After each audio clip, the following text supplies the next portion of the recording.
ओम पूर्णमदः पूर्णमिदं पूर्णात् पूर्णमुदच्यते पूर्णस्य पूर्णमादाय पूर्णमेवावशिष्यते। ओम शांति शांति शांति। नमस्कार मित्रों, आज की वीडियो में हम बृहदारण्यक उपनिषद के प्रथम अध्याय के चौथे ब्राह्मण का जो छठा मंत्र है उसका पाठ करेंगे। तो आइए देखते हैं कि ये मंत्र क्या कहता है। तो जो मंत्र वह कहता है, अथेत्यभ्य मंथत, अर्थात अब ऐसे आगे मंथन किया। स मुखाच्च योनिर हस्ताभ्याम च अग्निम असृजत, अर्थात उसके मुख से योनि और हाथों से अग्नि सृजित हुई। तस्मादेतद उभयम अलोमकम अंतरतः, अर्थात इसलिए ये दोनों भीतर बालों से रहित हैं। अलोम का ही योनिर अंतरतः, अर्थात बालों से रहित ही है योनि के भीतर।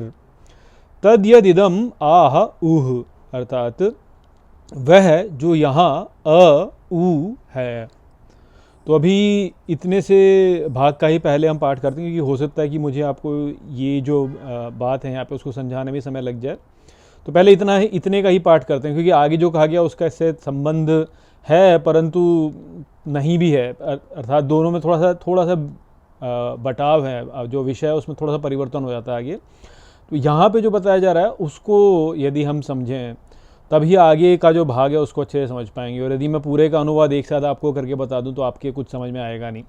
तो इसलिए अभी हम केवल इतने से ही भाग का पाठ करते हैं थोड़ा, और देखते हैं कि मैं कहाँ तक पहुँच पाता हूँ। तो यहाँ पर जो है बोला गया है कि जब वो जो सर्वोच्च है वह जब नीचे प्रकट हुआ, पुरुष और स्त्री के जोड़े के रूप में जब वो नीचे प्रकट हुआ, तो उसके पश्चात जो है उसने आगे फिर मंथन किया। और उसने जो मंथन किया उसमें उसके मुख से योनि और हाथों से अग्नि सृजित हुई। और इसलिए हाथों में और मुख में जो है बाल नहीं होते हैं, और योनि जो है वह भी बाल, उसमें भी बाल नहीं होते हैं। और वो जो है वह ही यहाँ पे अ उ है। अब देखिए अ उ बोला गया है, और अ उ जो है वह ओम जो है, ओंकार जो है, उसके पहली दो मात्राएं जो हैं वह अ और उ हैं।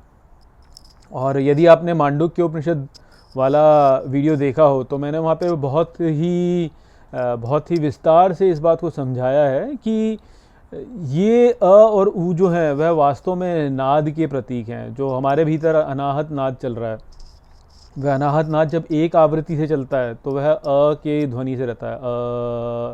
या आप यदि किसी भी अक्षर को भी यदि आप देखें तो अक्षर जो है वह अंत में अ पे ही जाता है।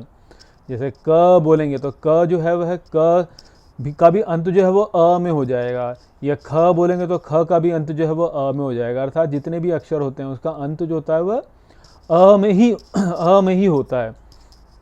तो सभी अक्षरों में जो है अ जो है वह सर्वोच्च है। जैसे भगवान कृष्ण ने बोला, अक्षराणाम अकारश्चास्मि, मैं अक्षरों में अ हूँ, अर्थात यह अक्षरों का अ हूँ, ये बोला उन्होंने।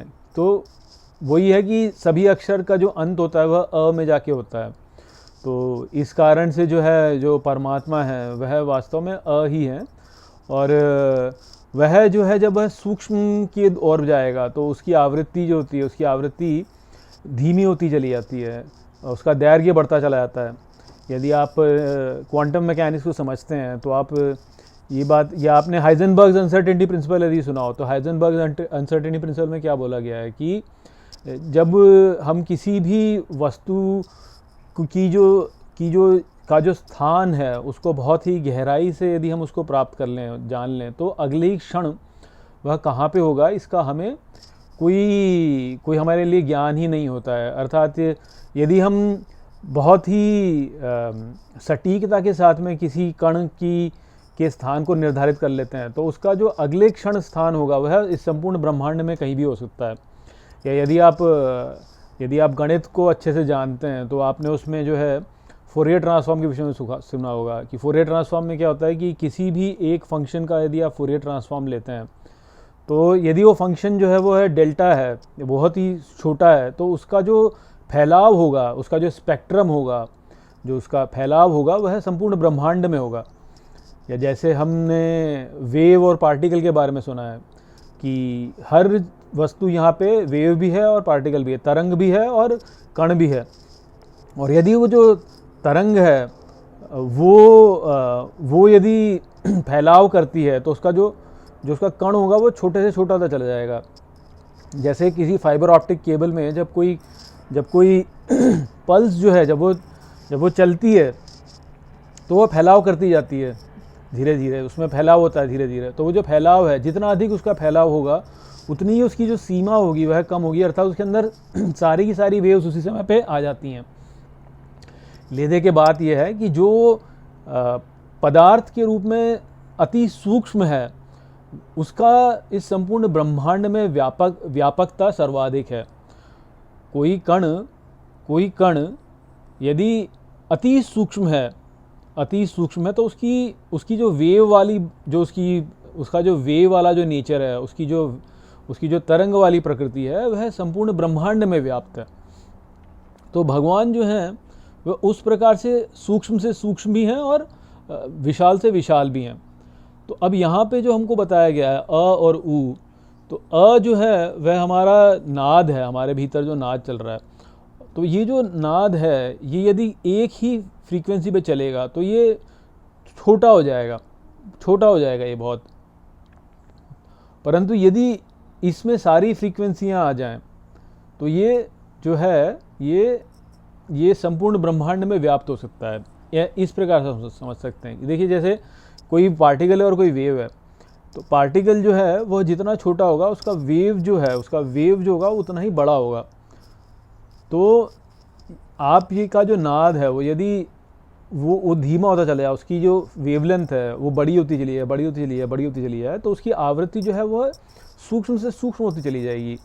और कोई ऐसी वेव जो कि संपूर्ण ब्रह्मांड जो है वो में व्याप्त है तो उसकी जो आवृत्ति होगी वह अति सूक्ष्म होगी। तो ये जो हमारा नाद है, जब ये नाद जो है ये सूक्ष्म की ओर बढ़ता है तो ऊ की दिशा में बढ़ता है।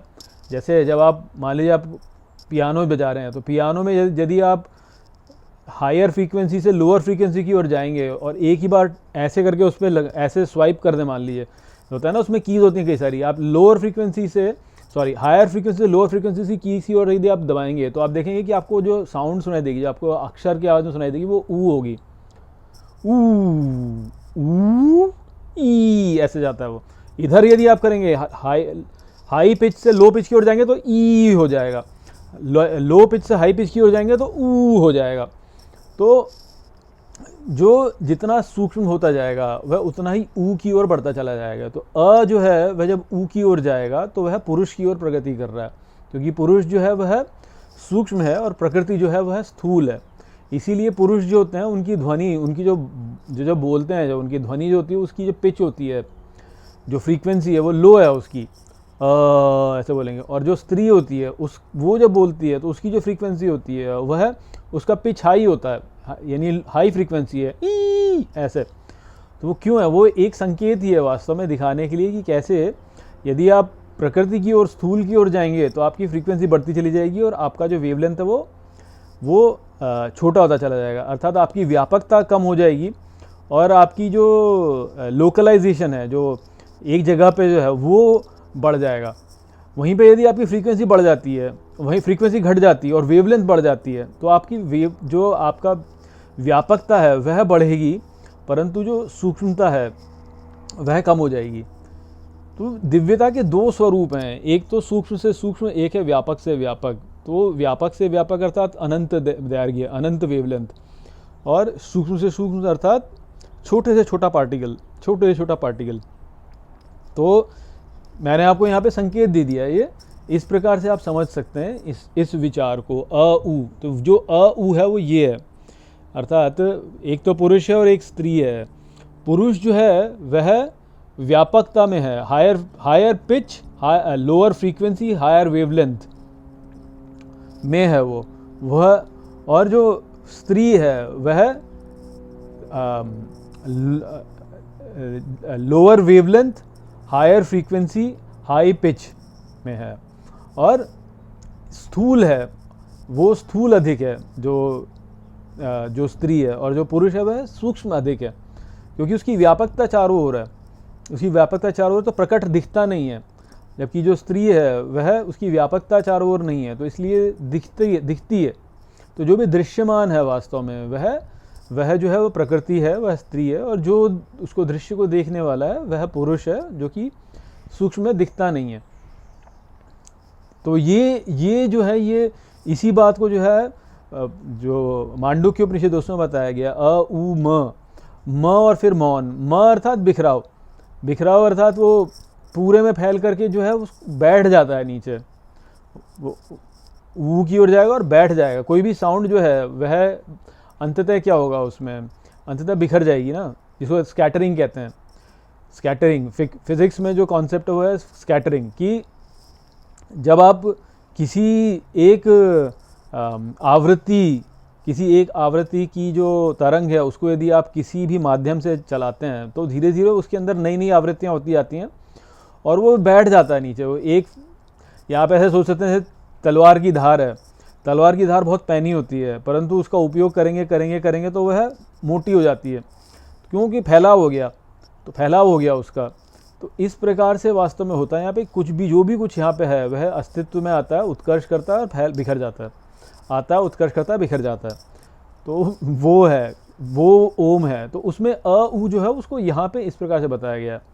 अब ये तो एक बात हो गई, परंतु यहाँ पे जो दूसरी बात है जो कि बहुत ही महत्वपूर्ण है समझने वाली, वह ये है कि उसने मंथन किया बोला। अब देखिए, मंथन करना जो है वह क्या है, घर्षण की प्रक्रिया है।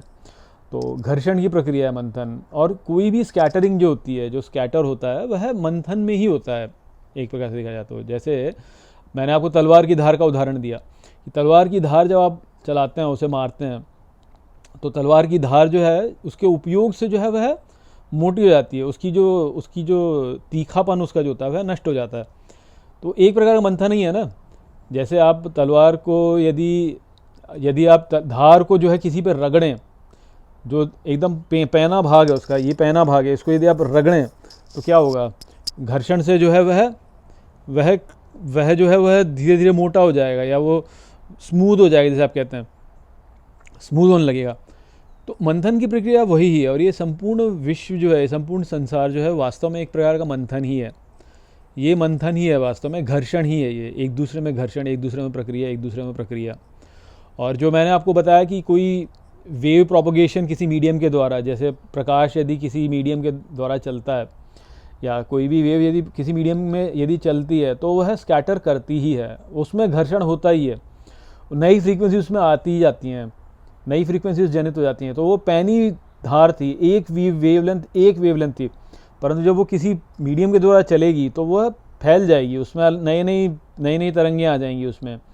या आप ऐसे बोल सकते हैं कि आप किसी संस्था में कोई व्यवस्था यदि खड़ी करते हैं और आप बोलते हैं कि हम इस प्रकार से चलेंगे, तो परिवर्तन के कारण आपकी जो वो आपने बोला कि मैं इस ढर्रे से चलूँगा, मैं ऐसे चलूँगा, परंतु स्थितियाँ जो है संसार में ऐसी होंगी कि आपको एक ढर्रे से चलने नहीं देंगी, आपको अलग अलग ढर्रे अपनाने पड़ेंगे। तो वो भी एक प्रकार से मंथन ही है, वो भी एक प्रकार का मंथन ही है, घर्षण होता है। आप एक प्रकार से नहीं चल सकते। आप बोलें कि मैं तो जी आज से जो है मैं तो जो है बस आलू ही खाऊंगा, मान लीजिए आपने बोला, तो ऐसे चलेगा नहीं ना।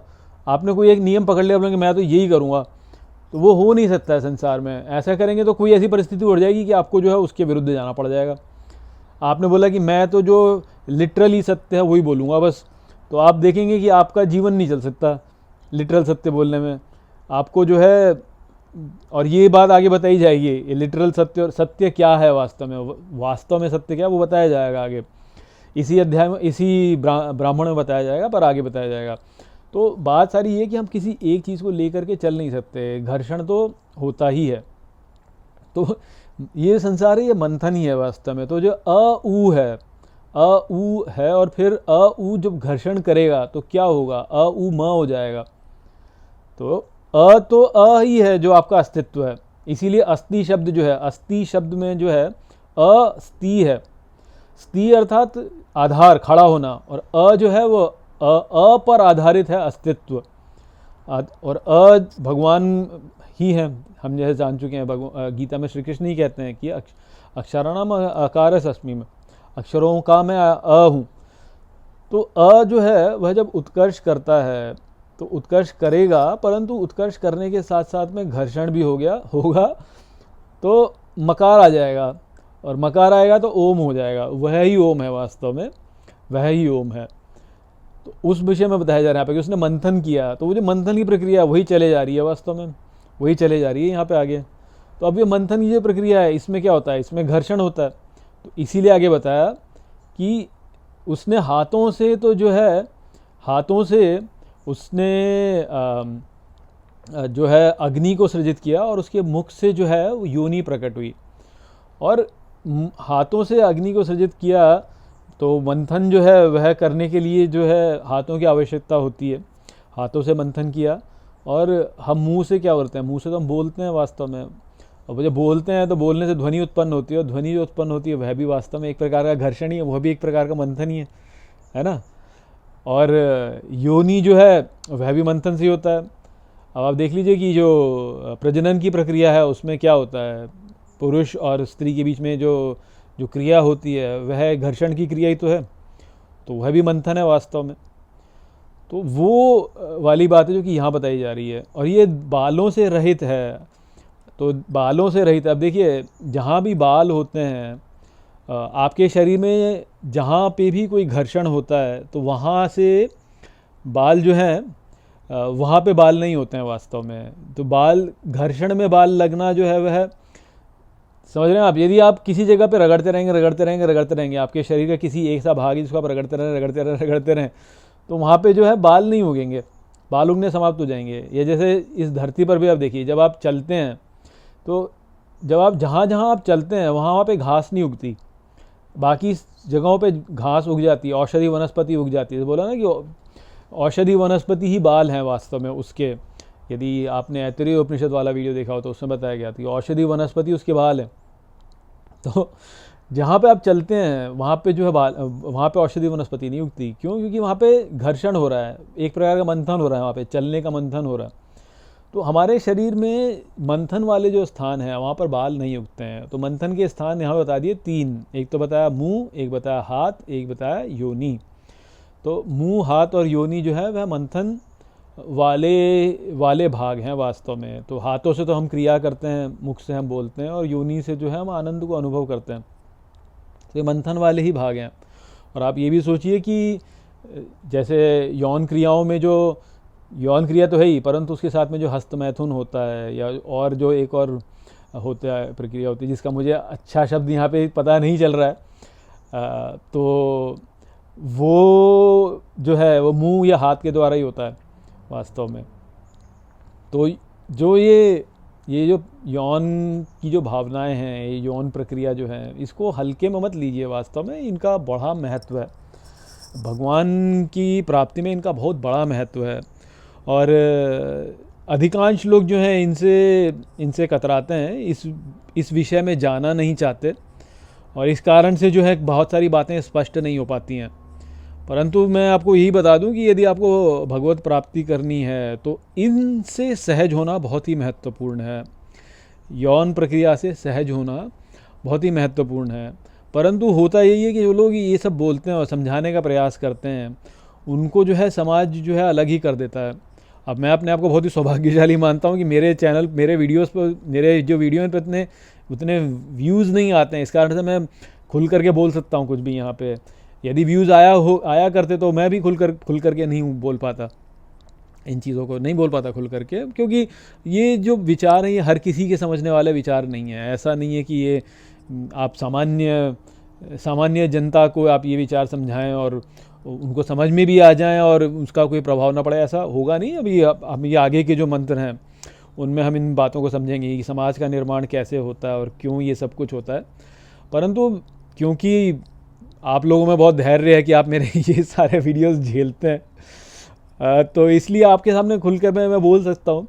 तो इसीलिए मैं आपको यहाँ पे खुल करके यही बता रहा हूँ कि जो ये यौन की प्रक्रिया है, इसमें भगवत प्राप्ति का रहस्य है वास्तव में। इनके द्वारा भगवत प्राप्ति की जा सकती है। तो ब्रह्मचर्य का जो महत्व है वो इसी कारण से है, क्योंकि जो हमारी आध्यात्मिक ऊर्जा है वह जब यौन क्रिया में व्यर्थ हो जाती है तो भगवत प्राप्ति नहीं कर पाती। परंतु वो ये यौन क्रिया की जो ऊर्जा हमारे भीतर है ना, वो ऊर्जा अति प्रबल है, और उसको यदि ठीक प्रकार से उसको चलाया जाए, उसको ठीक प्रकार से उसको एक दिशा में ले जाया जाए, तो वह हमें भगवान के पास पहुंचा सकती है। दुर्भाग्य की बात यही है कि इनको खुल करके बोला नहीं जाता, और ठीक ही है, खुल करके नहीं बोलना ठीक ही है वैसे, क्योंकि हर व्यक्ति इस बात को समझ भी नहीं सकता है।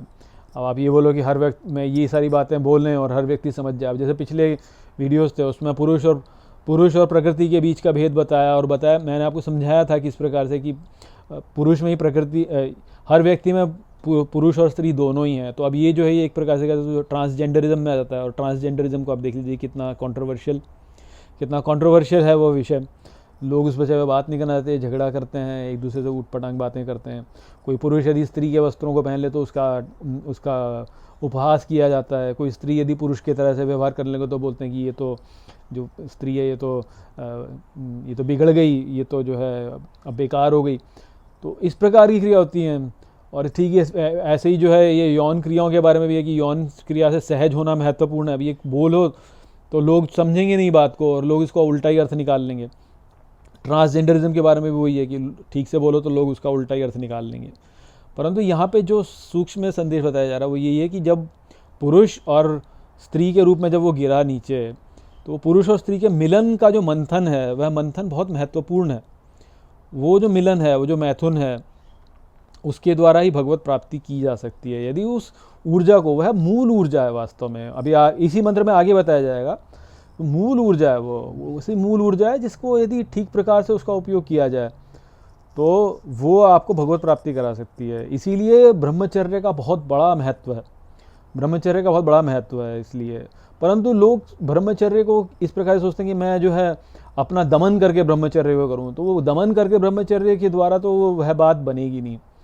उसको ट्रांस माइग्रेट करना पड़ेगा, जैसे कहते हैं ना, उसको उस ऊर्जा को सही तरीके से चैनल करना पड़ेगा, तो आपका ब्रह्मचर्य स्वतः होने लगेगा। आपका ब्रह्मचर्य स्वतः होने लगेगा। आप बोलें, आपका ऐसा स्थिति हो सकती है आपकी कि आप बोलेंगे कि यार मैं ये यौन क्रिया करूँ ही क्यों, इससे तो उल्टा मेरे को हानि होती है। आपकी स्वतः ही जो है आपकी रुचि उसमें से हट जाएगी, क्योंकि आपको उससे कहीं अधिक आनंद प्रदान करने वाली अवस्था प्राप्त हो जाएगी। तो ब्रह्मचर्य का बहुत महत्व है उसको लेकर के। पर वही है कि ये सब समझने के लिए पहले सहज होना पड़ता है, इन विचारों के लिए सहज होना पड़ता है। आप बोलो कि मैं तो सुनूंगा ही नहीं इस बात को, कान बंद कर लें लोग कि नहीं ये तो अब आप ऐसी गंदी बातें करने लगे, तो फिर नहीं बात बन पाएगी। थोड़ा सहज तो होना पड़ता है व्यक्ति को इन सब के बारे में, अपने भीतर जाके झांक करके देखना पड़ता है कि भाई मैं क्या सोच रहा हूँ, कहाँ से ये सब उत्पन्न हो रहा है। तो इसमें जो फैंटेसीज़ होती हैं उन फैंटेसीज़ का बहुत महत्व होता है। उन फैंटेसीज़ से आप समझ सकते हैं वास्तव में कि वो ऊर्जा कहाँ से उत्पन्न हो रही, कैसे उत्पन्न हो रही और कैसे उसे चैनल किया जा सकता है। और यही कारण है कि हमारे जो कई सारे धार्मिक ग्रंथ जो उनमें इन विचारों को बड़े खुले रूप में प्रकट भी किया गया है, इन विचारों को। तो पर वही है कि लोग वहाँ तक समझ नहीं पाते। पर वो जो मूल है वो यहीं पे आ रहा है। देखिए कि जो वो यौन की क्रिया है वो मंथन की क्रिया है वास्तव में, जिससे कि आनंद उत्पन्न होता है। अब वो गलत तरीके से जब लोग उसका उपयोग करते हैं तो वो आनंद थोड़े समय के लिए रहता है और नष्ट हो जाता है। परंतु यदि उसका ठीक प्रकार से उपयोग किया जाए उसका, तो उस आनंद को जो है बढ़ाया जा सकता है, कई स्तरों तक बढ़ाया जा सकता है। और आप यही सोचिए कि क्या अवस्था होती होगी, क्योंकि वह जो आनंद व्यक्ति उस समय अनुभव करता है वह परम शांति को अनुभव करता है, उस समय पे परम अवस्था को अनुभव करता है। और क्या हो यदि व्यक्ति उस परम अवस्था को निरंतर अनुभव कर सके, या लंबे समय तक, निरंतर तो चलिए पता नहीं, परंतु लंबे समय तक अनुभव कर सके। जो कुछ सेकंड्स तक रहता है उसको कुछ मिनटों तक या कुछ दिनों तक यदि कोई उसका विस्तार कर सके, उस शांति को अनुभव कर सके। तो यहाँ पे फिजिकल एक्सपीरियंस की बात नहीं हो रही है, मेंटल एक्सपीरियंस की बात कर रहा हूँ मैं। मेंटली उसको एक्सपीरियंस कर सके, तो आप जो सोचिए कि क्या होगा वो, तो वो ऐसा व्यक्ति ब्रह्मचर्य को अपने स्वतः ही करेगा, स्वतः ब्रह्मचर्य का पालन करना चाहेगा वो। तो वो वाली बात थी। चलिए देखिए, अब इतना समय और इतना समय अभी ही हो गया। तो अब मैं शेष भाग जो है इस वीडियो का वो अगले वीडियो में आपको बताऊंगा, और यहीं पे इस वीडियो को समाप्त करते हैं। नमस्ते।